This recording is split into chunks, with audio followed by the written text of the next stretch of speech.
ఈ దేశ కుల వ్యవస్థకు కారకులెవరు? బ్రాహ్మణ సమాజమే. బ్రాహ్మణ సమాజంలో కొంతమంది పెద్దలు కూడా ఈ కుల వ్యవస్థ వల్లనే ఈ అసమంతరం చెప్పేశారు. మిగిలిన బ్రాహ్మణ సమాజం ఏం చేయాలా? ఈ కుల వ్యవస్థ రద్దు కోసం ముందుకు రావాలి. అదే సమయంలో కేంద్ర ప్రభుత్వం కూడా ఆలోచించాలి, రాష్ట్రపతి కూడా ఆలోచించాలి. నేను ఎందుకు మాట్లాడుతున్నా? ఆర్డర్ను రద్దు చేసుకోమని ఎందుకన్నానంటే ఆనాడు ఈ ఆర్డర్ను తీసుకొచ్చింది రాష్ట్రపతి బ్రాహ్మణుడు.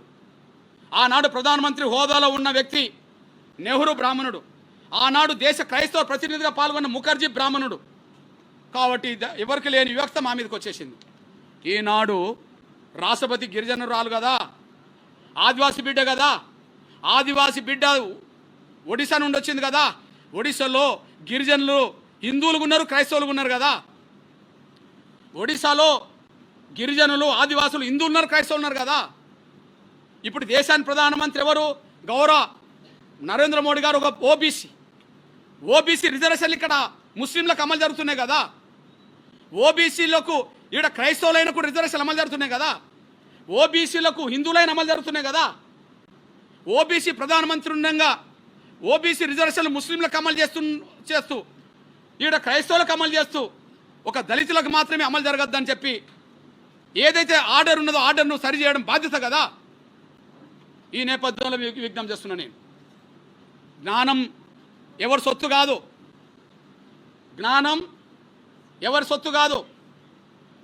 జ్ఞానం అందరి సొత్తు. అవకాశం ఉంటే జ్ఞానం అందరికీ వస్తుంది. అందుకు సాక్ష్యం ఒక చెప్తున్నా నేను. మనందరికీ తెలుసు శంకరాచార్యులు.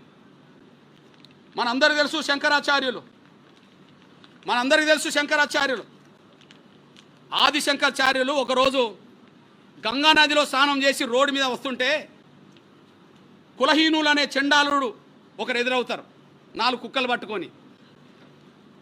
కులహీనులు అనే చండాలు ఎదురవుతారు.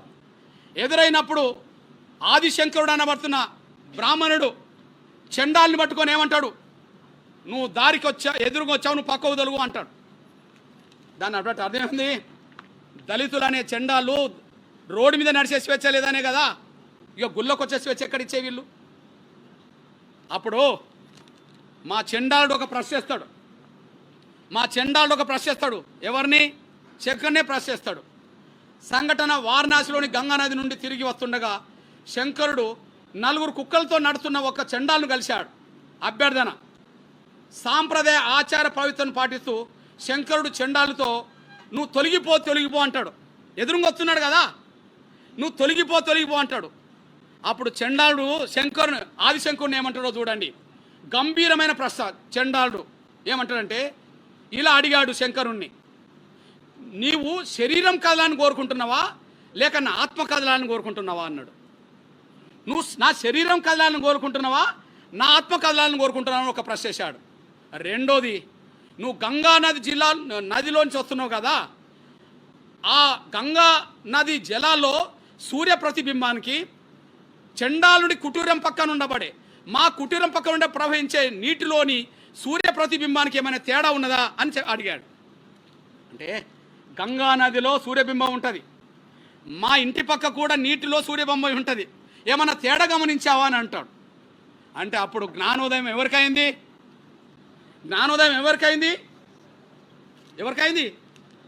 ఆదిశంకరుడికి అయింది. ఆదిశంకరుడిగా ఏం చేస్తాడు? చండాలుడి కాళ్ళ మీద పడతాడు. ఎవరి మీద పడతాడు? తన అజ్ఞానాన్ని తొలగించడంలో సహాయపడిన గురువుగా చండాలు గురించి గుర్తించి శంకరుడు అతని ముందు సాష్టాంగ నమస్కారం చేస్తాడు. జ్ఞానం ఎవరి సొత్తు కాదని చండాలుడు నిరూపించాడు. ఈనాటి తరంలో జ్ఞానం ఎవడి సొత్తు కాదని మా డాక్టర్ బాబాసాహెబ్ అంబేద్కర్ నిరూపించాడు.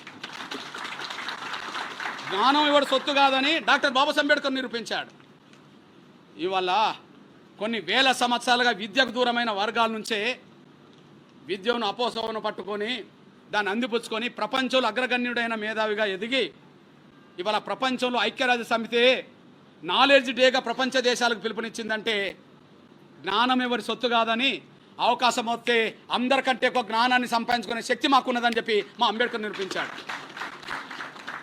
ఆది శంకరుడికి పాఠం నేర్పింది దళితులే, భారత రాజ్యాంగాన్ని రాసింది దళితుడే. జ్ఞానం మీ సొత్తేం కాదు, జ్ఞానం మా సొత్తు. జ్ఞానం మీ సొత్తేం కాదు, జ్ఞానం మా సొత్తు. ఈ విషయంలో మీ అన్నగా చెప్తున్నా, కుల వ్యవస్థ రద్దు చేయకపోతే ప్రమాదం దేశానికి. బ్రాహ్మణులకు వస్తుందా రాదా పక్కకు పెట్టండి, దేశానికి ప్రమాదం వస్తుంది. ఎందుకంటే ఒకనాడు మన మౌర్యుల కాలంలో, ఒకనాడు అశోకుడి కాలంలో అఖండ భారత్లో జీవించిన వాళ్ళం మనం. ఎక్కడ జీవించిన వాళ్ళం? అఖండ భారత్లో జీవించిన వాళ్ళం. మీ సోదరుడిగా ఇది అఖండ భారత్ మ్యాప్, ఇది అఖండ భారత్ మ్యాప్ విషయం.